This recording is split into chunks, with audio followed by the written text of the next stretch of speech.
Okay, I see Coach Smart, you're on. Can you hear us? Yep, got you guys. Just came off mute. Okay, great. Thanks everybody for piping in. What we'll do here, we'll ask Coach Smart if he has just a few opening remarks. Then I'm going to call on specific reporters for one question each to begin, and we'll complete that. And then if we have a little extra time, we'll open it up for a couple of general questions. Questions. Remember to please mute your microphone if you're not talking to cut out the background noise. And I think we're all good to go. Coach Smart? Yeah, I just want to open with hope you guys are staying safe, and health and well-being of your families are obviously the utmost concern for our players and for you guys. So Claude kind of came to me and opened up the idea of visiting a little bit. I know you guys probably think we have this wealth of information and we know the exact plan, but this is not that kind of way. You know, we just got a little new information as of Friday, as you well know, and today's basically moving into the weekend on Thursday, and we're still getting information by the minute, and everything changes a lot with recommendations, suggestions. We're very fortunate to have Ron Corson as an athletic trainer. Is very experienced. He's headed up several committees. He's been on a lot of Zoom calls gathering information, and he's kind of my crutch when it comes to where we are in this process of getting back. And the biggest decision and ultimate decision maker for us is the well-being of our student athletes. And that's going to be the case even with this open return and the voluntary return of June 8th. But with that, I'll open it up for questions and give you the best information I can. All right, let's go. First question to Mark Weiser, Banner Herald. Hey, Kirby, how are you doing? Mark, good, man. What is your sense of how your players feel about coming back to campus to work out, given it's going to be different in terms of protocols? And has anyone expressed to you unease about the process, or what are you doing to make them more comfortable? Well, the first thing we talk about is knowledge is power, and there's no dumb question. So obviously, leading up to the announcement Friday, we've been in communication with our players. And our players, I mean, we have Zoom meetings with them positionally and football-wise with the 8 hours we get each week. So a lot of that time is spent not necessarily on X's and O's and teaching. It's spent on information and just communication. So we've got a leadership group that we've stayed in contact with, we're able to visit with, and we provide those guys information, and each position coach provides his position group information. So, we're anticipating everybody coming back under the voluntary basis. We don't have anything that would tell us that's not the case just yet, but that's certainly up to each individual player. We got a lot of work to do before we get them back, because I don't know if you guys know or not, but we have to do a complete medical workup, a physical on every kid before they're able to come back and work out. So there's a lot of steps that have to happen prior to June 8th that we're all going through now. But our guys are excited. I haven't sensed, there's obviously some apprehension and questions, but they have those same questions whether they're in Huntsville or in Macon or in Columbus of going out to work out. And they know that our facility is one of the safest, and we've certainly got the ability to care for that facility better than a lot of places they can go back home. All right, let's go to Mike Griffith, Dog Nation. Yeah, Coach. Again, I know there's a lot of uncertainty, but I want to ask you kind of a football-related question. With the limited amount of time, do you anticipate having to alter how much you're going to be able to install? Have you already gone through that with your coaches as far as maybe recognizing not as much offense? How advantageous is it also to have this much experience coming back on defense as far as what you'll be able to get in there? Yeah, I think experience is probably magnified in this season, this setting, more so than ever before, because experience is so valuable when you don't get practice. And we've obviously been shortened in terms of spring practice, in terms of meetings, in terms of summer conditioning, we're already being shortened. So a lot of those things have shortened us, and we'll have to be wise in the decisions we do. Got to be smart. And that's no different than any other year. You know, you can have too much offense and too much defense and too much special teams, and then you can have not enough. And our job as coaches is to try to determine what that volume is. So to say, have we said, okay, we're only going to put 50% in, we're only going to put 70% in. We're only going to put 90% in. I can't say that. It's not where we are, because we don't even know the threshold, the kind of capacity of some of our players. We didn't get to go through spring ball with necessarily some of the positions, especially on offense, of guys to see what they can handle. So we'll find out what the NCAA, SEC is going to allow us to do leading up to the season, because right now we don't know that. And the more they give us time-wise, the more we'll be able to do, and the less they give us, the less we'll probably be able to do. But that's not something we've decided right now. And I'm excited about the experience coming back on defense, because I do think we have a lot of experience there where we probably don't have as much offensively. Now let's go to Seth Emerson, the Athletic. Hey, Kirby, and everybody. Kirby, I know that this is, this is not a decision that's up to you, but I'm curious to your thoughts on stadium capacity, fans coming in, whether you have any general thoughts on that, and what kind of effect you think that might have on the season, because it does appear that something along those lines is going to happen. Yeah, you said it best. I'm not going to voice an opinion one way or the other, because it really boils down to one thing: what the experts, infectious disease people, scientists, what they come up with that is safe. Because ultimately that decision is going to boil down to what makes a person feel safe. And a lot of it has to do with the choice and decision of each and every fan and the well-being of our fans, as well as our players and our staff. So that's one of those decisions that I'm referring to the experts on. And what I found is everything we think that's going to happen can change based on what goes on from now till then. Our players coming back. Are there going to be any spikes? Is anything going to happen in July? We'll know a lot more about the season. People in the stands, which I know you're asking about, for September when that comes. But I think you got to look at it as that's really still 3 months away. And with it being 3 months away, it's hard to make a decision. Because 3 months ago from right now, we were just finding out even what's going on. So we've got 3 months, and I'm very optimistic that we'll have fans in the stand. But to what extent, I have no clue, Seth, and I really don't want to speculate. Let's go to Anthony Dasher, UGA Sports. Hey, Kirby, thanks for doing this. How will the players be brought back to campus? Will it be all at once, in stages? Kind of how is that going to be happening? Well, they're all coming back on their own. You know what I mean? So it's not like they're going to be brought back in stages. We haven't identified an exact number of players that will come back, because, again, that's voluntary. So, but as far as what we will do in our protocol, Ron was on a committee that made a lot of decisions, and they had infectious disease personnel. They had representatives of every university, doctors, trainers, staff. I mean, everybody's involved in that decision. But when you say, how are we going to bring them back? We're going to bring them back prior to June 8th so that they can get a medical workup. I mean, they've got to have extensive physical. They've got to have COVID tests. They got to have a lot of things done prior to June 8th. So they've got to get back prior to June 8th. So you say, how will they be brought back? They'll come back on their own. We'll have workout groups that are spaced out per the protocol that Ron and the committee came up with. They'll come in and do a really light workout initially, because we want to bring them back slowly. They'll work out in smaller groups than traditionally before, probably 20 or so guys to a group. And of the 20 that come in, they'll be subdivided into groups of 7. So you're looking at a 7-person rotation in a 12,000 square foot weight room, and they'll be spaced out. So there's a lot of protocol that goes into it, and I don't have time to go into the detail of every session they have. There'll be a cleaning crew that comes through and cleans where we are, from the indoor to the weight room, and there'll only be one door in, one door out. Won't be using the locker room. I mean, there's a lot of different things that people don't understand go into this, and I think that our players even are getting educated that it's not going to be the normal, well, I'll walk in and I go to my locker and I get my stuff and I go work out and I shower. It's going to be completely different.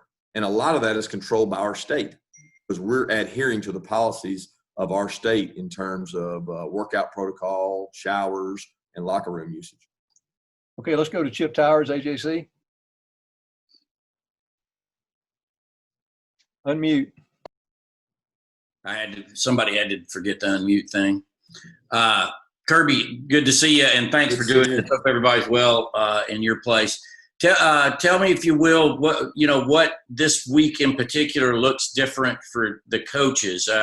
Did you guys just get, I guess, access to the office, full access to the office, and just kind of how are your lives different because of this news and everything that's happening? I guess when you reference this week, you mean like as in today and what's been going on this week? Yeah, just getting ready for those guys to come next, 2 weeks, I guess. Yeah, so we'll be in, we were in this week, we'll be in next week, but we're in on a little bit of a shortened version, less time in the office, and also alternating how many guys are in the office, offense, defense separated. So there's a lot of protocol there that's instituted by our university from a safety standpoint. And they've also got cleaning crews after and before we're in here that come in and protect that. So we have a shortened window, and then each side of the ball kind of has a window that they're available to come in. And we've got a small number. And then we'll phase that as next week we'll be able to get a few more. And the following week that the players come back, we'll be able to get a few more. So that's the important thing, the safety of the coaches, because as you know, and this is a documented case, it's the vulnerable population and the older or the people with immunocompromised situations. And a lot of times that can be our coaching staff, support staff, different people that work in the program that we really have to be the most careful for because they're the most at risk. Let's go to Brandon Sudge, Macon Telegraph. Hey, Kirby, hope everything is well with everybody over there. So I know that kind of around this time of year and everything, it's a big recruiting period, and you're normally out on helicopters going around to schools and things. So how has everything kind of changed in terms of that, and how have you guys gone about kind of hammering that down virtually in terms of contacting guys and being able to pitch your program along with the whole making sure that the families are safe and the players are safe, as we talked about?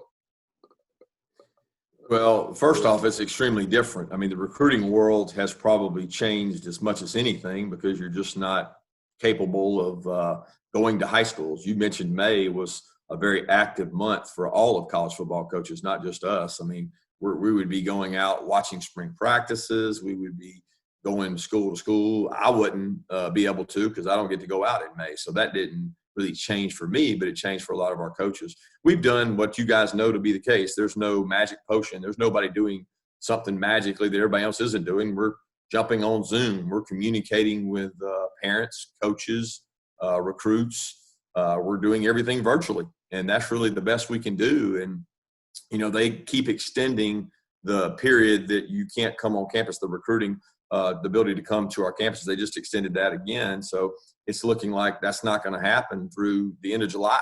So it's going to be a very different May, June, July period, and that's unique. So who manages that the best will be important.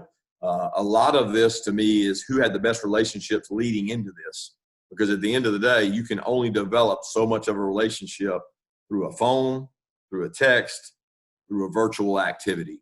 And we've tried to be creative in the way we've used that.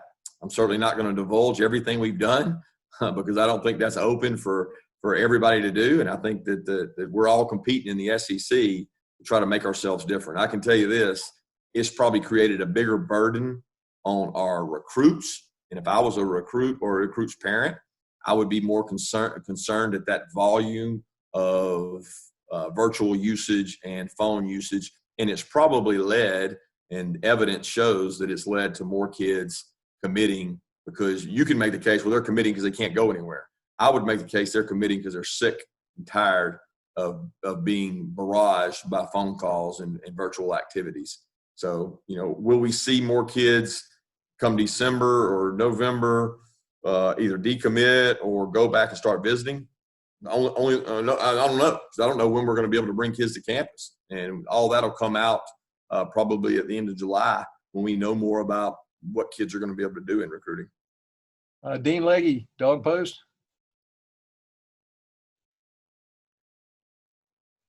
I'm here. Sorry. Okay. Kirby, have you been able to visit with your mother and father, et cetera? How's that been for you, just being away from folks that you've grown up with your whole life? Yeah, that's been probably one of the toughest things about this event is, once again, it becomes virtually, and we all can admit we probably sick of this virtual staring at squares and people popping up on screens. That's been tough because I haven't been able to visit with my mom and dad for safety purposes. They're both vulnerable population, and I'm probably no different than a lot of people my age that have their parents still and fortunate enough to have them and be able to spend time with them, but they haven't been able to get close to their grandkids and see them. And I want to do what they're comfortable with and what makes them safe. And it's been an experience. It's been new for all of us and tough. So everybody has to make their own choices and decisions. And that's been one of the experiences of this that is frustrating, certainly. Jake Rowe, 247. Kirby, when it comes to a lot's been made of the financial impact of not having football, of having football. When you start looking at your protocols, obviously your main motivation is the safety of the kids, but is there any kind of pressure that comes with that, hey, these universities need football, Georgia needs football, everybody does, and do you think there's some pressure on the part of you guys as head coaches that, listen, follow it to a T, you got to do everything right? Did you kind of make sure that there's a game this fall? Yeah, it's a fine line between what is your motivation. I mean, I certainly think that fiscally and financially it's going to benefit if there is a football season, but that has nothing to do with the decisions that go into it medically. Like a lot of people have said, well, the SEC has had to come out really strong and come back with, comeback dates and return dates, return to sport, and they've got to have this protocol to allow us to play football. But every decision that's made on the SEC level, I can assure you, is made by infectious disease people based on information that's the safety and well-being of our student athletes. And the case was given to us that, different people have different perceptions of testing, and that you can't really test your way out of this, and that the accuracy of the tests are probably the biggest, scariest thing, especially the antibody test and the COVID test, that there's not any insurance that all of them are correct. So basing everything just on test and getting kids back or pressure to get things back financially doesn't do any good. The worst thing we can do as coaches or as administrators is to feel like we have to do this in order to survive financially and make a decision that is costly to even one student athlete. And I know that from the Georgia perspective, every decision we're making on the return to sport is the safety and health and well-being. There won't be pressure to go work out, to go do this extra. The kid's got to voluntarily do it. And if a guy doesn't feel comfortable, or if a guy has a fever, if a guy's sick, we don't want them to come in. We don't want them to put themselves at jeopardy, and we've got to convey that. We also, as fans, as Dog Nation, have a responsibility to make good decisions, to social distance. And I think people, the more this thing has gone, the more they begin to relax and say that, well, this won't affect me. The last thing we need right now, if people want to have a football season or any athletic season, is to have another flare-up. And the biggest thing we can do is take care of that by making good decisions, being aware. We're going to educate our players, because I promise you there's some of our players that don't feel vulnerable. They feel like they're not vulnerable because of what they've heard, because they think they have superpowers. So we're going to educate our guys to be safe, to make good decisions, and we're going to have education sessions even when they get back to give us the best opportunity to have a season. But that'll be based on the scientists, not on financial reasons. Paul Newberry, AP. Paul, you there? Okay, Tony Barnhart, you there? Hey, Claude, this I'm Paul good, again. Claude. Can you hear me? Thanks. Okay, let's go to Paul. You there, Paul? Yeah, I think I'm here now. I don't know what's going on with my mic here. Hey, Kirby, how you doing? Good, Paul. Just can you follow up a little bit on what you would tell any player that might feel uncomfortable about doing this? You say obviously there's going to be no pressure on kids coming back, but kids, if you're going for a starting job or you want to make a good impression, you might feel that in some sense. And how do you kind of try to balance that and make sure that everybody is comfortable, or if somebody's not, that they truly feel okay not coming in? Yeah, the first thing is I defer to a medical staff. We've got one of the best medical staffs in the country, in Ron Corson, Dr. Reestek. We've had multiple meetings with those guys. They've met with the parents of our players and been able to talk to them and educate them. There is no pressure because at the end of the day, when you ask these players to a man, every one of them will tell you they're working out. So, Paul, if they're working out at home, could you argue that that home environment, wherever that is they're working out, local high school, local gym that's open back up, backyard, anywhere they're working out, that environment is more safe than one that's professionally cleaned, that's monitored and taken care of from our staff? As a parent, I would certainly feel much better about my son or daughter being able to go work in that environment where it's been professionally cleaned and taken care of outside of where they're working out currently. And we found that to be the case with most of the kids we talk to. They're much more comfortable saying, well, if I'm going to work out, then I'm going to do it there. And if I'm not comfortable working out at all because I don't feel safe, that's my decision. That's my choice. That's something I get to make on an individual basis for each and every kid. And that pressure wouldn't be put on any kid to return if they're not comfortable with that. And we bring their parents or guardians into that decision as well. Tony Barnhart, you there? Tony Barnhart. Yeah, I'm good, Claude. Thank you. Go. Do you have a question?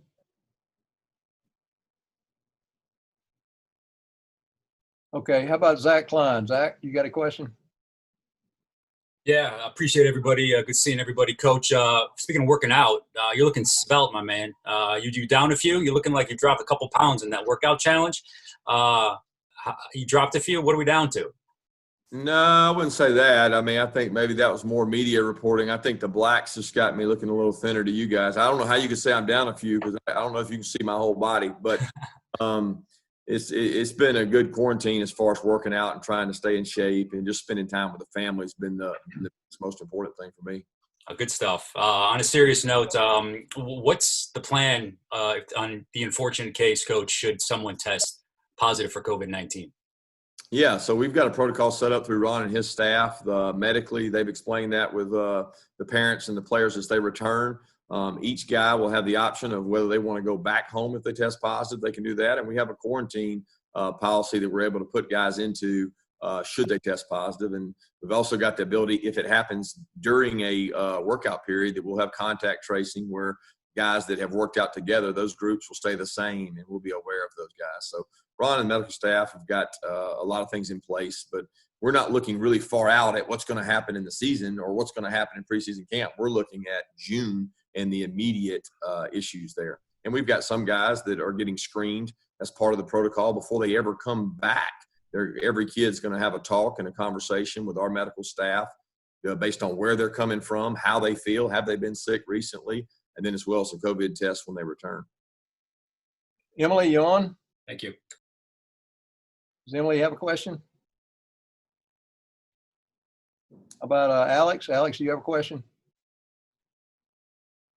Hey, Kirby. I know this has probably been a period of time where you're asking a lot of questions and getting a lot of answers from medical professionals.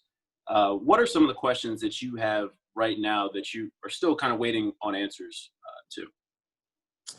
Well, I could go on for an hour on that. I mean, but I can't answer those. And I also understand why we can't answer those, because everything is constantly changing. I don't know how much you guys follow CDC, but their guidelines have changed within the last 2 to 3 weeks, and they update those guidelines all the time. So we're constantly monitoring that. And that may change something. I mean, 2 weeks ago, it was thought that when we returned, everybody would take an antibody test. Now it's thought that the antibody test is really unreliable and there's not as much accuracy in it. So that's changed. That's just one of the subtle things. But as far as questions I have, I understand that you can't control things that you can't control. So I'm at peace with that. I mean, you would have told me 2 or 3 months ago, probably would have been a greater level of frustration, where now I understand it. I mean, change is just almost inevitable in the environment we're in, and we got to do a good job managing that. I mean, the first question that would come to my mind is what's going to happen in July? And I don't know that yet because those decisions haven't been made. A lot of July may be dictated by how June goes and what happens in June. So that's kind of the next step for me is how will July apply? Will we get ability to do maybe some more walkthroughs? Will we get some required activity? Because remember, what's going on now is not required activity. Will we get some of that? That's probably the biggest thing for us, other than the health and safety of our players. Got time for a couple more. Vance Levy, you on? Hey, Kirby, appreciate you doing this. Hey, where are the guys going to be living this summer? Will they be in their normal arrangements? Are their dorms open? How's that shake out? Yeah, a lot of that is still to be determined in regards to, we're working through that process with the University Housing Department and different people. But we have a lot of over 50% of our team lives off campus, meaning they live in their apartments or their designated lease area. And that will still remain the same. As far as the rest of it, we're still working through it. And then let me go on to Kelly Price. Do you have a question? Yes, I was just wondering, because of the adversity of kind of this situation, have you learned anything about any of your guys or your team as far as like their attacking workouts and, you know, the way they're handling this adversity? Yeah, I mean, I think every kid to a T has done a tremendous job. I mean, the first level of commitment in handling of adversity would be our team GPA. To be over 3.0 for the first time ever as a football team, incredible for those guys to come back, finish strong. You know, before we went on spring break, we didn't really know this was coming, and we had the highest markers of the semester that we've ever had. We were on our way to our best semester ever, and we had made a kind of a overall concerted effort to improve that area, and our goal was to have a team GPA of 3.0. Well, we went on spring break hitting our marks to do that, and then we finished it with all the news and all the transition of going online with that, and that was an incredible semester. That's the first adversity they came over. Then as far as workouts, you know, a lot of our guys, you guys have known, have posted workouts, and there's been a lot of workouts that you haven't seen that they've sent to each other among position groups, and that's the first sign that there's a level of commitment that you need to be successful, and I'm looking forward to getting those guys back so they can do it here. We got time just for one more. Let me just go back to Emily. Are you on? Did you have a question? Or Tony Barnhart? Okay, I think that's about the time that we have, and appreciate everybody tuning in, and appreciate Coach Smart spending a few minutes with you. And if you have any follow-up, you can certainly call me after the Zoom call is complete. Thanks, everybody. Thank you, guys. Be safe. Thank you. Thanks, Kirby.